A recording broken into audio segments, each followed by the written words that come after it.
I have a story for you. In November of 2021, I heard about a game called Blue Archive. As a professional hater, I only saw it as another gacha with colorful, eye-catching character designs. My bias against gacha prevented me from wanting to care about anything past its surface. Still, I was passively surrounded by it. So many friends were talking about it and playing it. Over time, I became familiar with the characters and some of the lore. I figured, if the characters are the selling point, then I'm already getting the full experience by just appreciating their designs. There's no way a game like this could have any real substance. Right? At some point, a friend forcefully tied me to my chair and made me watch the ending cutscenes of Volume F. Yeah, that story. With that character. Somewhere, deep inside my crooked brain, a seed was planted. From what little I saw, the storytelling impressed me. The writing seemed like there was much love and thought put into it, and the characters started to fascinate me more. I became somewhat interested in learning more about them. I continued to be surrounded by fan art and memes and friends yapping. Over time, I was recognizing designs, remembering names, and I became familiar enough with them that I took a character sorter to gauge my favorite Blue Archive characters. Which, by the way, here it is. Feel free to judge. September 2024. My pal Polly informs me that my gateway character, Shiroko Terror, will soon become an obtainable character in the game as part of an event. I must have been out of my mind that day, because a part of me was almost considering playing the game for that reason alone. As a joke, of course. Oh wait, Mika will be available too? She's my second favorite. In order to cope with these intrusive thoughts, I hatched a funny idea. What if I played the game, re-rolled my account until I got my two favorites, then say, hey, I got everything I wanted, and quit immediately? That would be funny, I think. My friends know me as the adamant gacha hater, so it would be a hilarious joke. In the days leading up to the new update, I tinkered with my PC to get BlueStacks to work, started up the game, and gave it a test run to familiarize myself with everything, including how to re-roll my account. It turns out that the game is surprisingly generous with the starting characters you get. You're given 10 rolls on a bundle of 10 characters with a guaranteed chance to get a 3-star, the highest rarity one can roll. Then you can choose whether you're satisfied with the results or not. The night before the event, I slept early and woke up shortly before 3 AM when the event began. I felt restless, but the archive beckoned me closer. And so I begun dabbling into the dark arts, taking a dive with my longtime rival, a gacha game. What am I getting myself into? For starters, the game's tutorial gives you a decent and quick rundown of the game's mechanics. In short, match the character's color-coded damage type with the same color of enemy health bar to do more damage. Your team does all the fighting on their own, but you can utilize character-specific EX skills to add a layer of real-time strategy to the fight. These will be your bread and butter for basically all combat encounters. I was soon greeted by a pretty scary menu with quite a lot of buttons, with our assistant Arona, the Blue Archiver, guiding us through each menu's purpose. Polly also taught me to play the first few missions to unlock some important features like fast-forwarding combat. And then, I saw it. The gacha page. The place where many dreams began and died. There were banners for featured characters, with each recruitment costing pyrozines, the game's premium currency? What the heck is all this crud? Gosh, I hate gacha. I began using an account I was already testing roles on, but I felt compelled to not reset immediately. I already had a couple of cool characters like Hina, who made the early game such a breeze. Well, sure. Why not? I'll spend the pyros I got for starting the game and blazing through some story episodes. I can always start again, right? Dang. Well, okay, I can almost roll again. I'll just blaze through some more story scenes and... Ooh! And just like that, I already had my favorite character on day one. Well darn, can't stop now. Mika's just one step away, surely. At this point, I had little choice but to mass skip chapters and relationship stories for those free pyros. It's very nice of the game to be that generous, but I did kinda feel like it was incentivizing me to do only that and not actually enjoy the game at my own pace, due to the limited days of this banner event. I will reel in my bias though and admit that this was just a matter of circumstance and my particular goals, so I'm sure not every player will feel this way. After another failed roll, I quickly realized the slope I was starting to slip down.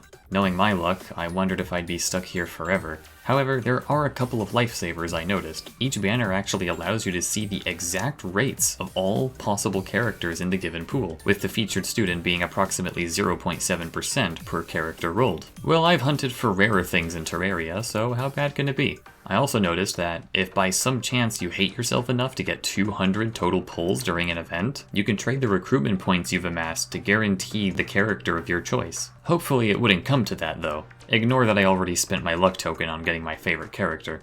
Mika proved elusive yet again, but I did end up with Koharu, who ended up being the backbone that kept my team alive in countless missions, so I can't complain. Son of a... Despite each failure, I was at the very least gathering more units for my roster. Kana's cool too, after all. Despite everything, I am not stressed whatsoever. Please. Why? Please. Why? Please. Why?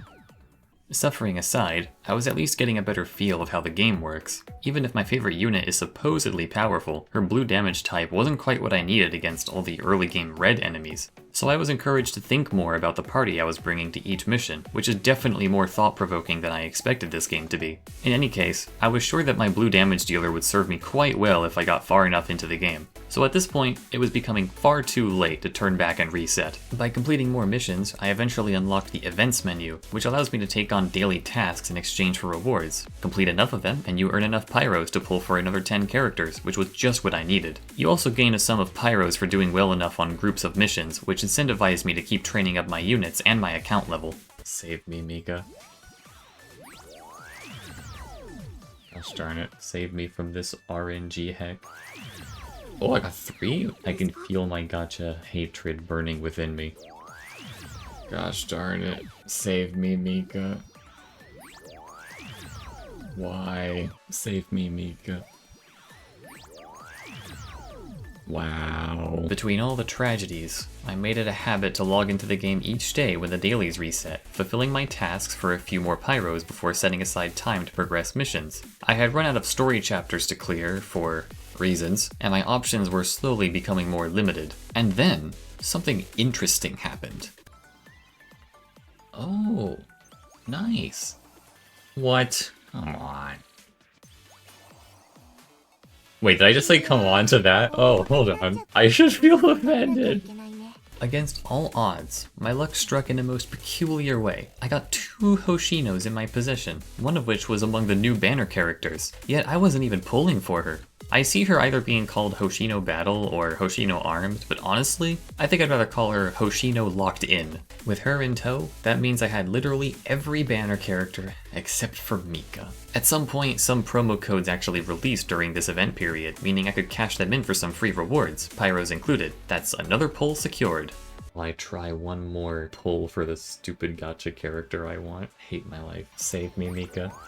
Along the way, Minori joined the party, and I cannot overstate how much of a lifesaver she turned out to be. She's just a red nuke that helps me push through difficult missions and bounty hunts. Thank you, Minori. Also, I was starting to pick up on the concept of gathering materials to level up equipment items, a necessary part of game progression. The more characters you have, the exponentially more items you'll need to keep them up to date. The grind never ends. Until finally, it did. I finally managed to scavenge enough pyros for my final pull. Alright, you think you're so freaking funny? You're mine. Gosh, finally. The suffering is over.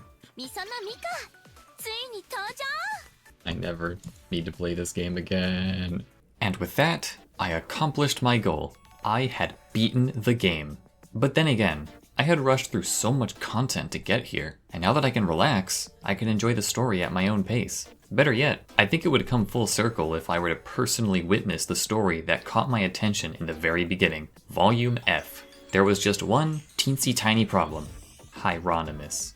So, the game's story often had combat phases that gave you a preset team of students. Due to this, the combat wasn't challenging for the most part, but it did give me the chance to test out characters I might not have had yet. You should have seen my surprise when one particular battle suddenly wanted me to assemble my own team, which, given my low level, got absolutely squashed.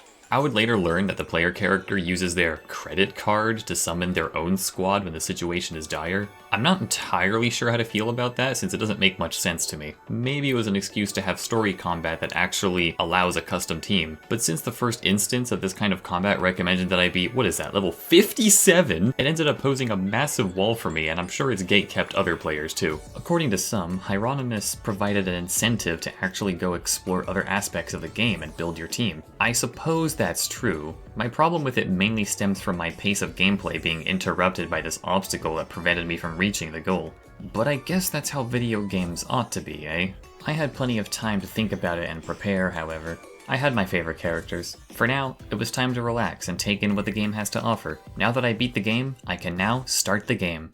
For one, the game has a crafting system where you spend several items and then choose a node that gives you a general idea of what you're going to craft, but you won't be able to tell what it is until the craft is completed. Wowie, even the crafting's a gacha! What's more, you can add additional items to be able to select another crafting node, which usually gives you more unique results. I ended up using a website to see just how many exclusive nodes there are, and what the rates are for whatever item category you're crafting from. There's quite a lot of information, and I don't believe any of that is documented in-game. Once the crafting process begins, it takes a certain amount of time, up to several hours actually, for the process to complete. I'm not entirely sure why this timer was added, but since the game doesn't lean on crafting too much, I'm not exactly in a rush anyway, so it's whatever. Early on, the game introduces you to the cafe. This is like a tiny hub you can customize with furniture pieces obtained through crafting or rewards from stories and events. Furniture increases the cafe's overall comfort level. The higher the score, the more credits and AP you earn per hour. Since AP is required to play any missions or events, having a steady flow of it is your utmost priority.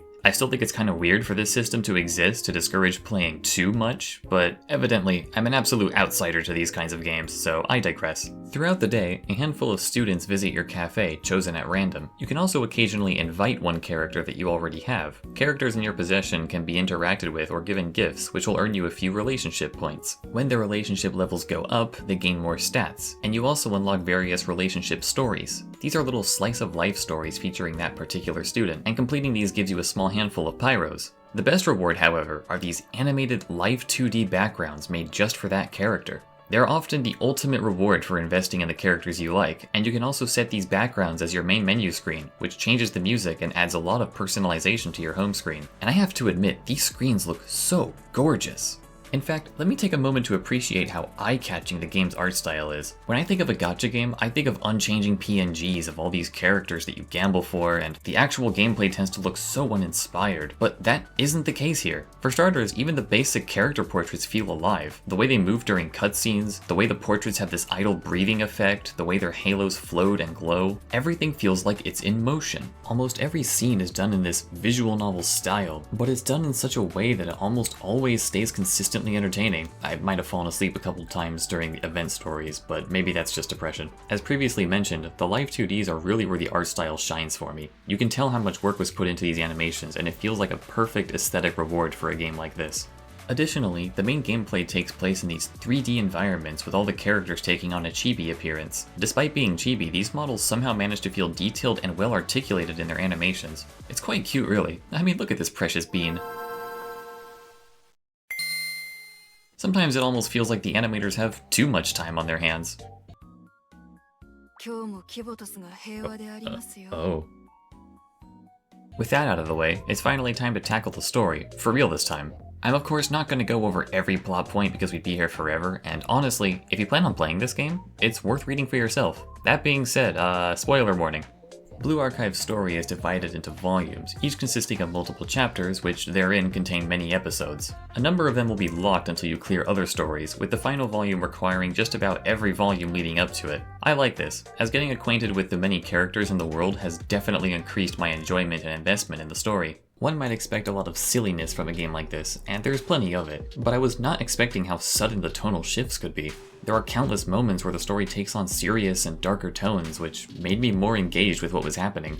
The further the plot developed, the more it started to feel like a Yakuza plot with how many factors were at play here. I enjoyed being immersed in the struggles of the foreclosure task force. I adored witnessing Eris reject the purpose she was made for, opting to forge her own path. And I was not expecting the Trinity volume to be such a political thriller full of suspense suspense and betrayal. Hey look, it's Mika! The Eden Treaty arc had me on the edge of my seat wondering what would happen next, and then, despite the mystery, the story had to throw in a filler swimsuit episode, because of course it would. But you know what? I can overlook that. A good story has plenty of ups and downs. Can't always keep one tone forever. Reading through all these also showed me that these characters aren't just the stereotypical tropes you'd expect them to be. Hoshino struggles with a lot internally and puts on a facade of being old and tired all the time. Hanako is actually far more intelligent than she makes herself out to be. Hina looks like a villain, but is genuinely one of the kindest characters in the game. And Mika's special.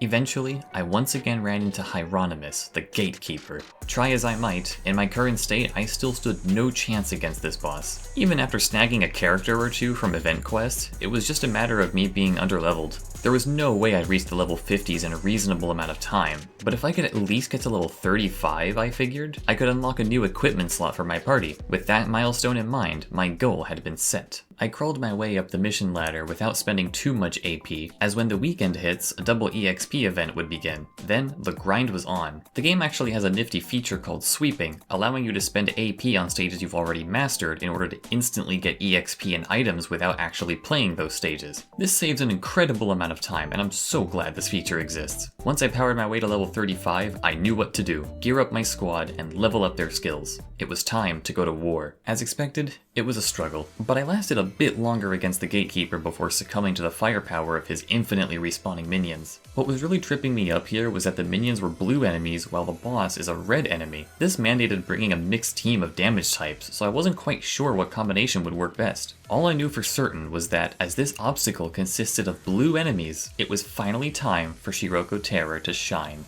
Over the course of a few attempts, I developed a strategy of using Serena's heal to move Yuka to the front to absorb the most damage. Then I would use Swimshino's buff to boost my EX regen and my party's damage, while Koharu provided support with her amazing grenade that damages enemies and heals allies. Meanwhile, Miss Terror swept through blue enemies like a chainsaw, occasionally focusing fire on the boss before the enemies respawned. I still needed a bit of a push, however, so it was up to Minori and her revolutionaries to occasionally nuke the boss for big numbers. Sadly, Yuka would eventually sustain more damage than I could recover, causing the rest of my strategy to fall apart. But I saw progress. I may have been 20 levels under the recommendation, but I had faith that this was possible. In the midst of altering my strategy, I reached level 36 before locking in for some more attempts. I swapped Yuka with Tsubaki, which sounds counterproductive due to her yellow damage, but her tankiness was far more valuable than her damage. She also has a passive that gives her a single big heal when her health is low, allowing her to completely outlive Yuka. What's more, I learned that Minori's damage at max charge was high enough to completely delete most minions outright. Her AoE was also big enough to hit both the minions and the boss, allowing my team to focus more on the boss, which upped my overall DPS. I made sure to nuke the enemies as soon as they spawned, which also lowered how much healing I needed. With this plan in motion, I refuse to be gatekept.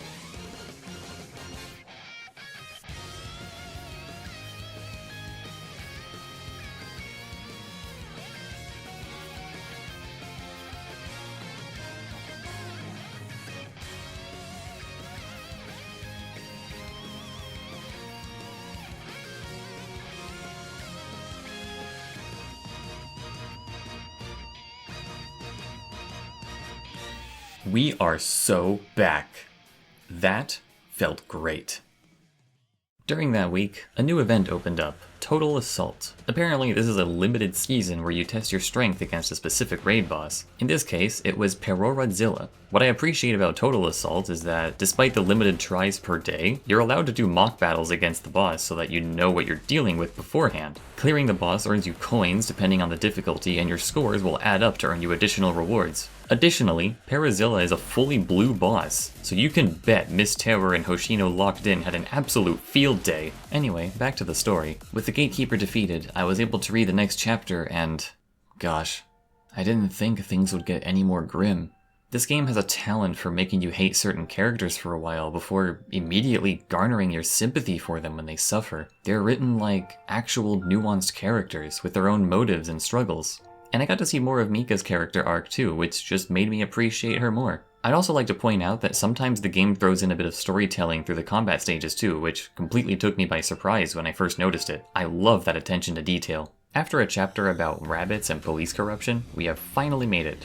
Volume F. This has to be the longest one by far, and for good reason. It's meant to tie together all the previous volumes, converging them into one final chapter. This is probably the one instance of the player using their credit card that I actually liked. One, because it sort of makes the most sense, the whole world being in danger and all, and two, because these stages were perfectly on level for me. Yeah, I'm biased. But hey, this is the chapter where at long last we meet my favorite character for the first time. What a lovely sight. This part of the story has a whole mini-event tied to it where you need to beat 6 different raid bosses using preset teams, one of which being a version of Hieronymus that felt infinitely freaking easier for some reason. Others, however, felt seemingly impossible to beat on your first try, but luckily the game actually retains the boss's health count when you run out of time, so you can just jump back in and continue where you left off, so there's no consequence. Yet once you do clear all the bosses and destroy their sanctums, the plot magically says, oh no, all the sanctums are back, so we have to beat them all again, and we're required to repeat the exact same bosses with virtually no change. I assume this was a leftover feature from whatever event was happening when this chapter was first released. No matter though, we've done it once, we can do it again.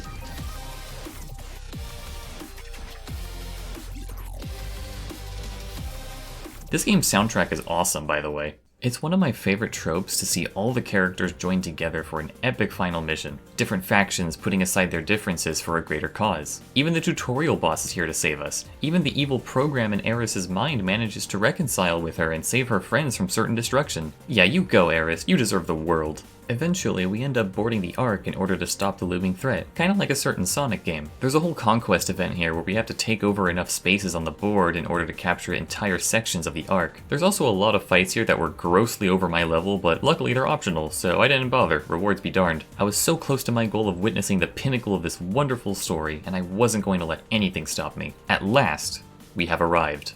The final obstacle, and the reason I'm here in the first place, Shiroko Terror.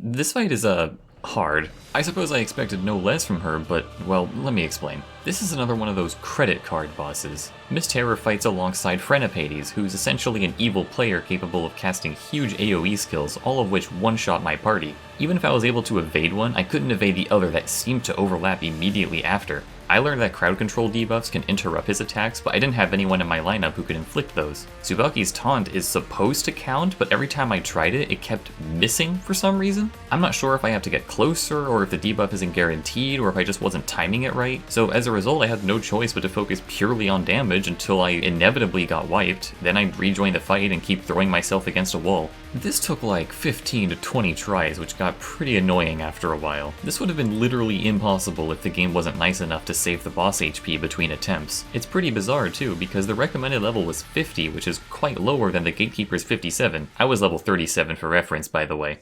I finally brute forced my way through the boss when suddenly...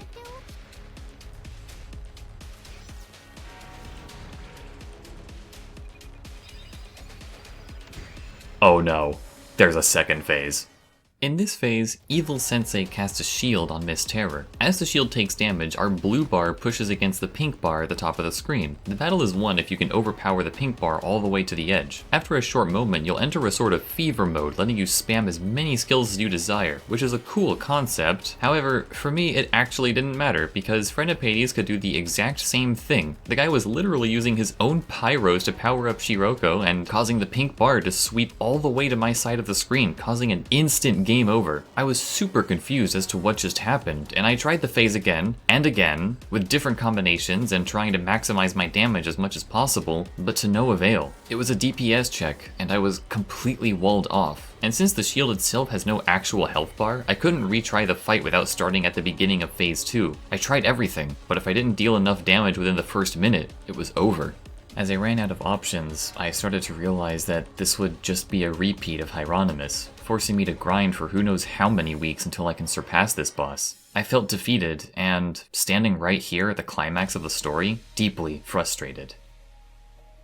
About 1 hour, a dozen failed attempts, and 1 damaged friendship later, I remembered something that events offered which I tend to overlook. Assistant students. It's exactly as it says. You can borrow a few characters from other players to give you a boost if you're struggling. You can bet I replaced half my team with level 80 students from across the internet. I was too fed up to play fair at that point. Naturally, the battle was won on the very next attempt. Thank you to these absolute chads for raising these units. You're all lifesavers. As a result of this experience, I felt relieved, but not accomplished. I was just glad it was over. Those credit card fights don't really resonate with me most of the time, and yes, I understand I'd be the outlier for trying to rush the story, and that my problem is merely a matter of circumstance. Additionally, it's supposed to be a duel between two senseis, so I can see why the developers went with this decision. But at this point in the story, help was on the way anyway, so I don't see why I couldn't just play as those students like I could while fighting the other raid bosses. In fact, the very next stage is a cinematic fight with Friendipades using the aforementioned characters. I wish they could have gotten here a little bit sooner. Now, of course, my points are probably moot because assistant students exist. I just needed to vent a little bit because my experience here did have a noticeable impact on my enjoyment of the game, even if it was caused by my own skill issue. Despite the hardships though, the worst is over. I can finally enjoy the rest of this story arc. Seeing it from a more informed lens, now that I've played through everything prior, really makes every setting, every line of dialogue carry more weight. There's something that I learned once, and it definitely applies here. One of the biggest rules in writing is to make your characters suffer. Through their highs and lows, a reader becomes attached to these characters, wanting them to succeed. I believe that's part of why I like Shiroko overall. By default, she's stoic, but quirky and full of dry humor. Outside of that, she hardly expresses herself much, but her actions tell everything, whether it's pursuing her interests or helping her friends, regardless of any danger. In Volume F, we see a Shiroko from a tragic timeline, in which she's lost everything. She had no place to call home, her world destroyed by her own hands. All her friends are gone, and she carries their weapons as a painful reminder. She was supposed to kill Friendipades, her own sensei, but couldn't finish the job. She was too broken by grief, and couldn't bear to lose the only person she had left. Additionally, Friendipades' actions in Volume F weren't done out of malice. He became the guide of Chroma in order to spare Shiroko the agony of doing so herself. They were simply doing whatever they could to make the most out of the situation, no matter how dire. It's at this point that Shiroko cracks from all the suffering, the grief, the guilt.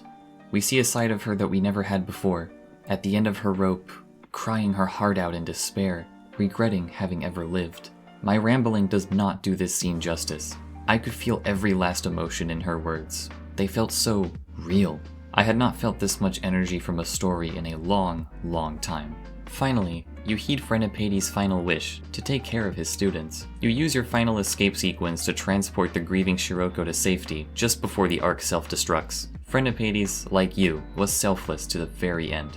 Volume F ends on a rather sweet note, with both Shirokos meeting on better terms, bonding over their love of robbing banks. Miss Terror believes she doesn't belong in this new world, but surely, things will be okay in the end. With that, she walks away, until next time. What a masterful work of art this game is. I hadn't really mentioned until now, but while I was playing, I was purposefully holding off Mika and Terror's relationship stories until I cleared their respective chapters. And I have to say, it felt so much more earned. In Mika's case, she's still the ditzy, impulsive person that she is, but we learn to forgive her for her faults. Or at least I do, anyway. Meanwhile, Miss Terror's stories mostly act as a casual epilogue to her character arc in Volume F, with her learning to adjust to life in a new world where everything feels both different and familiar. She's surprisingly good at it though, and is able to live a completely self-sustaining life. I love that for her. As all these little stories progress, she grows more comfortable with her life and starts to act quite similar to her original self. Finally, after all the suffering we've been through, we're rewarded with the best live 2D.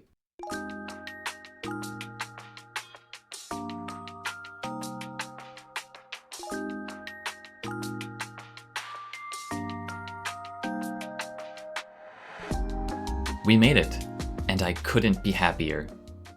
My biggest goal in this game has been reached, yet something still piqued my interest. With Volume F completed, the current final chapter of the Abydos volume was unlocked. Given all we had been through together, Abydos has no doubt taken its place as my favorite faction in this game. I'd love to see how everyone's continued their lives following the near-apocalyptic events we endured. Oh hey look, it's the Highlander gang. I was wondering when they'd show up. Holy crud, are they multi-track drifting? That's so cool! And hey, Suo's here too, she's my third favorite. What a cool design. I love these guys, they add so much flavor to every cutscene they're in. It's great to see more of the usual hijinks here in Abydos. We just came down from the absolute peak that was Volume F, so I completely understand if it takes a while to reach that level of brilliance again.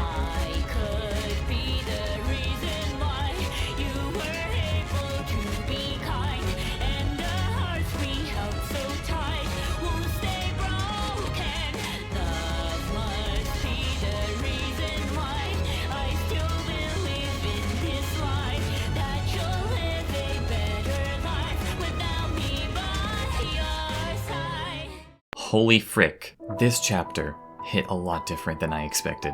In short, it explores Hoshino's past and the grief she silently carries. She blames herself for her friend's death and regrets the final words she spoke to her. Yume left a lasting impression on Hoshino, to the point where Hoshino dresses like her and constantly tries to carry the world on her shoulders under the belief that it's what Yume would have wanted. When it comes down to the wire, she doesn't listen to her friends and makes rash decisions, as if trying to satiate that guilt. At her lowest point, something snaps, and she distorts, succumbing to the terror. She becomes a being far too powerful for anyone to handle, and then it's revealed that the only one capable of handling terror is another terror.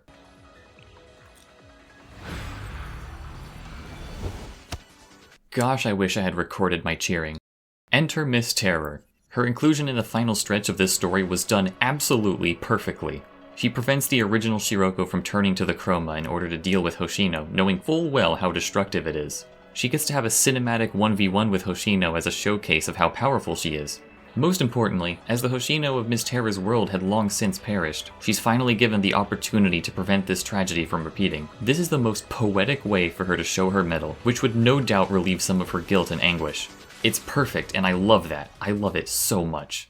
After quite the struggle, we managed to worm our way into Hoshino's headspace, telling her that she may never find all the answers behind Yume's tragedy, but what she perceives is still the truth and becomes her reality. Life is what you make of it, and that's the only real way to move forward. In this moment of peace, Hoshino is greeted by a projection of Yume, and is given a precious moment to reconcile and mend the wounds in her heart. This scene absolutely moved me. It taught me something that I'll hopefully never forget. When carrying on the legacy of someone you loved, don't forget that you are a part of that legacy as well. So please take care of yourself.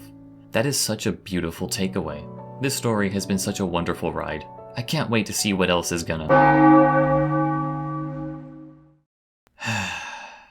Okay, now, to be fair, this boss has a pretty interesting gimmick in that you can bring far more units to the battle at once, allowing for some wild team comps.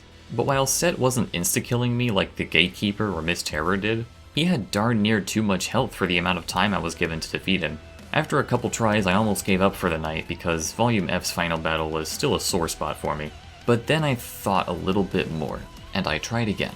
I was doing just fine in terms of sustain, so I eventually swapped my two tanks for Mika and Swimshino. I also focused more on buffs and repositioning. For this purpose, I used Shizuko to gather my squad into one spot, so everyone could be affected by Swimshino's damage aura. Then I used Kotama's damage buff on everyone to further push my DPS, at least I'm pretty sure they stack. With everyone in one spot, all I needed was the occasional Koharu grenade or Hanako's healing aura to keep everyone topped off. Using our full might, we were able to finally push through once more, surpassing this final obstacle.